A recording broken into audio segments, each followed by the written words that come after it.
दोस्तों, सौम्या जिसकी उम्र 19 वर्ष रहती है, सौम्या पढ़ी लिखी नहीं रहती है, क्योंकि जो सौम्या के पिता रहते हैं वो ट्रक ड्राइवर रहते हैं। ऐसे में वो अपनी बेटी को ज़्यादा पढ़ाना लिखाना नहीं चाहते थे। सौम्या सिर्फ 10वीं पास रहती है। सौम्या के पिता गजोधर, जो कि सौम्या के लिए रिश्ता खोज रहे होते हैं। अब सौम्या के भाग से एक लड़का, एक परिवार गजोधर को पसंद आ जाता है। अगले महीने ही सौम्या की शादी होने वाली रहती है, लेकिन सौम्या के मोबाइल पर एक अननोन फोन आता है और वो फोन सौम्या उसके पूरे परिवार का जीवन ही बदल देता है। आनंद फानन में पूरा परिवार सिटी हॉस्पिटल पहुंचता है तो पता चलता है कि गजोधर, जिनकी मौत हो चुकी है एक्सीडेंट में। गजोधर जो कि ट्रक ड्राइवर रहते हैं, ऐसे में जैसे ही वो हाईवे पर पहुंचते हैं तो वहां एक दूसरे ट्रक से ऐसी भिड़ंत होती है जिसमें गजोधर इस दुनिया को छोड़ करके हमेशा के लिए चले जाते हैं। परिवार का रो रो करके बुरा हाल रहता है। किसी तरीके से बेटियां अंतिम संस्कार करती हैं, क्योंकि गजोधर, जिनकी केवल 2 ही बेटियां रहती हैं, पत्नी रहती है। अब ऐसे में गजोधर का कोई बेटा नहीं रहता है, इसलिए बेटियों को ही अपने पिता को मुख अग्नि देनी होती है, अंतिम संस्कार करना होता है। पत्नी को किसी तरीके से रिश्तेदार संभालते हैं। महीना 2 महीना गुजरता है, सब ठीक ठाक चल रहा होता है। लेकिन अब जो गजोधर की पत्नी रहती, जिसका नाम शांति देवी रहता है, शांति देवी जिसकी उम्र केवल 31 वर्ष रहती है। अब ऐसे में पति जा चुका है। वो अपने गांव के ही एक लड़के से, जिसकी उम्र 26 वर्ष रहती है, नाम राकेश रहता है, उससे ही उसका प्रेम प्रसंग चलने लगता है।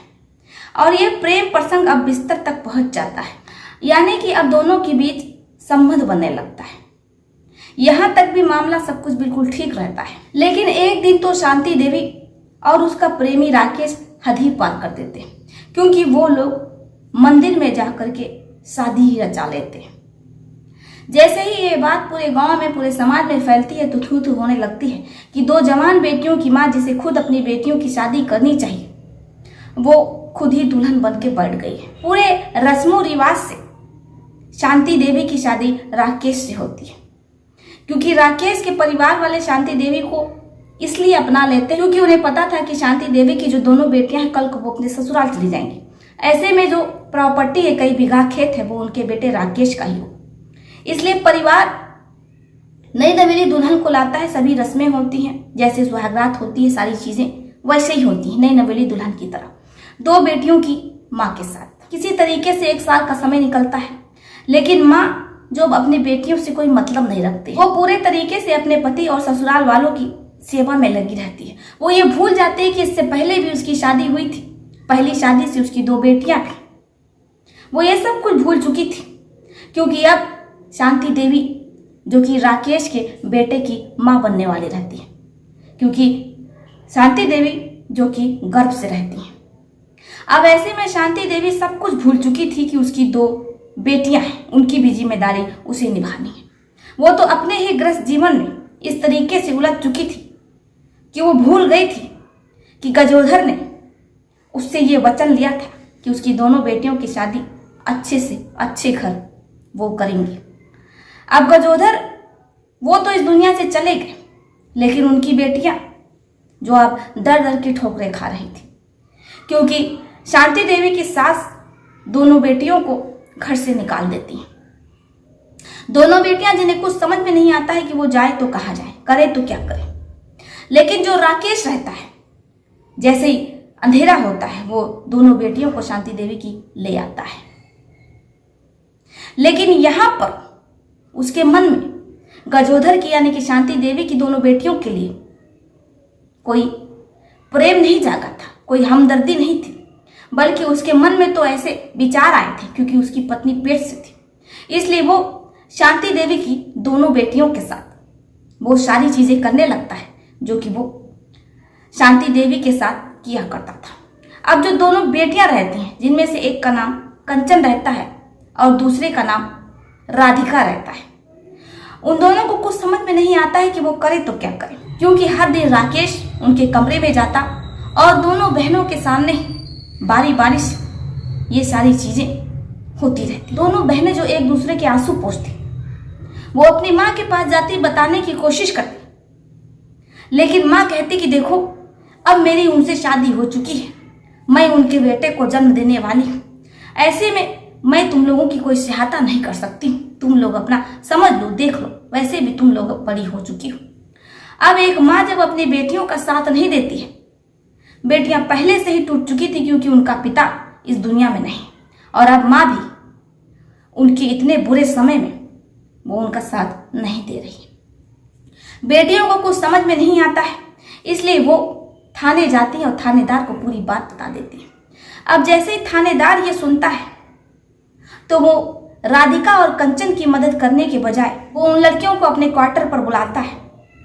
बाकी आप समझदार है, समझ सकते हैं कि क्वार्टर पर क्या होता होगा। जो थानेदार रहता है वो कंचन और राधिका की वीडियो भी बना लेता है और उसी वीडियो के आधार पर वो उन दोनों बहनों को जब उसका मन करता है अपने क्वार्टर पर बुलाता है और फिर सेवा सत्कार करवाता है। इसके बाद फिर दोनों बहनों को थानेदार की सेवा सत्कार करना पड़ती है। ऐसे ही किसी तरीके से 2 महीना निकल जाता है। वो जब मदद के लिए थाने पहुंचती है तो वहां पर भी उनके साथ कुछ ऐसा होता है कि जिससे कि वो अब जीने की आशा ही छोड़ देती है। दोनों बहनें ये तय करती हैं कि वो अब अपनी जान दे देंगी। दोनों बहनें घर से कस्में खा कर निकलती हैं और वो अपनी जान देने ही वाली होती हैं कि तभी एक महिला जो कि सफेद साड़ी में होती है वो राधिका और कंचन को बचा लेती है। राधिका कंचन उस महिला से कहती है कि आखिर आपने हमें क्यों बचाया। वो महिला कहती है कि देखो हम समाज सेविका हैं, आखिर तुम दोनों बहनों के साथ ऐसा क्या हुआ है कि तुम लोगों ने अपने प्राण लेने के लिए सोच लिया। अब राधिका और कंचन उस महिला से भी कुछ नहीं बताती क्योंकि उन्हें लगता है कि जैसे थानेदार ने किया वैसे ही ये महिला भी उनके साथ कुछ करेगी, इसलिए वो खामोश रहती है। वो महिला कंचन और राधिका को अपने साथ अपने बंगले पर ले जाती है। वहां पर अच्छे से राधिका और कंचन की देखरेख होती है। धीरे धीरे राधिका और कंचन को लगता है कि ये महिला ऐसी वैसी महिला नहीं है, बल्कि ये तो समाज सेविका है, हमारे जैसी लड़कियों की ही मदद करती है। जब उन्हें भरोसा हो जाता है तो वो उस समाज सेविका के पास जाती हैं जिसका नाम निरंजना रहता है। निरंजना जो कि अपने ऑफिस में ही बैठी रहती है। राधिका और कंचन डरते सहमते निरंजना के पास जाती हैं और पूरी बात बता देती है। निरंजना राधिका और कंचन से कहती हैं कि देखो हमें कोर्ट में पेश करने के लिए सबूत चाहिए होगा, साक्ष्य चाहिए होगा। इसके लिए तुम लोगों को फिर से उस घर में जाना होगा जहां पर राकेश रहता है। अब दोनों बहनें जो कि निरंजना के कहने पर फिर से राकेश के घर पहुंचती, यानी कि अपनी माँ के घर पहुंचती है। जैसे ही राकेश को पता चलता है कि कंचन और निरंजना फिर से उसके घर में आ गई हैं तो वो हंसता है और कहता है कि भला इनको सहारा कौन देगा। वो तो भला हो मेरा कि मैं इतना अच्छा इंसान हूँ कि मैंने इन दोनों बहनों को छत दी, खाने को खाना दिया। इसके बाद वो उन दोनों बहनों के पास जाता है और फिर वही सारी चीजें होती हैं। लेकिन इस बार राधिका और कंचन जो कि पूरा वीडियो रिकॉर्ड कर लेती हैं। अब 1 हफ्ते तक लगातार सारी प्रक्रिया होती है, वो उन सारी चीज़ों को रिकॉर्ड करती है। इसके बाद वो अपनी माँ के पास जाती हैं मदद के लिए, लेकिन माँ फिर से वही कहती है कि मैं तो कुछ नहीं कर सकती हूँ, मेरी अब राकेश से शादी हो चुकी है। तुम्हारे पिता तो तुम दोनों को छोड़कर चले गए, मेरे सर पर बोझ लाद कर गए और मैं अब किसी की पत्नी हूँ। ऐसे में मैं तुम लोगों का बोझ नहीं उठा सकती हूँ। मैंने तुम लोगों को कितनी बार कहा है। वो तो भला हो राकेश जी का कि उन्होंने तुम लोगों को अपने घर पर रखा है, छत दी है, खाना दे रहे हैं और तुम लोग उन पर ऐसे आरोप लगा रही हो।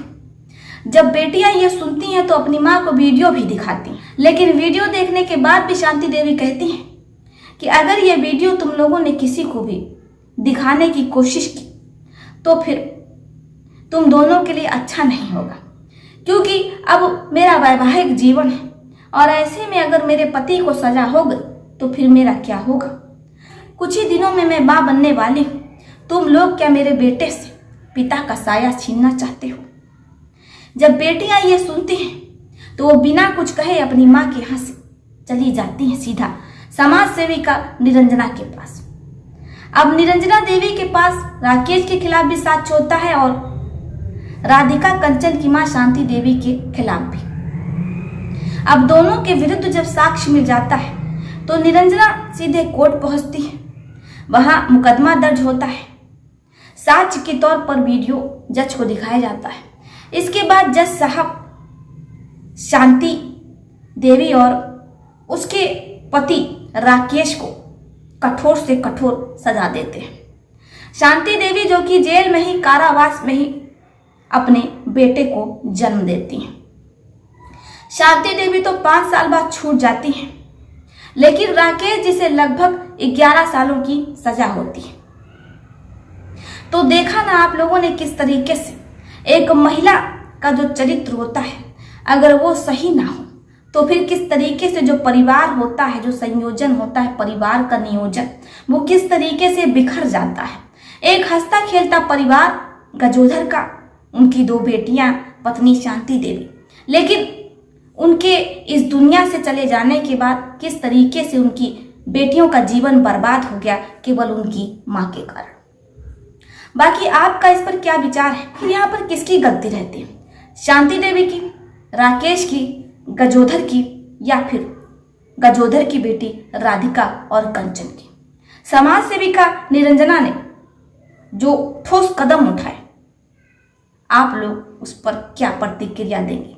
अपनी अपनी राय लिखिएगा जरूर। क्या हर महिला को निरंजना जैसी समाज सेविका होना चाहिए?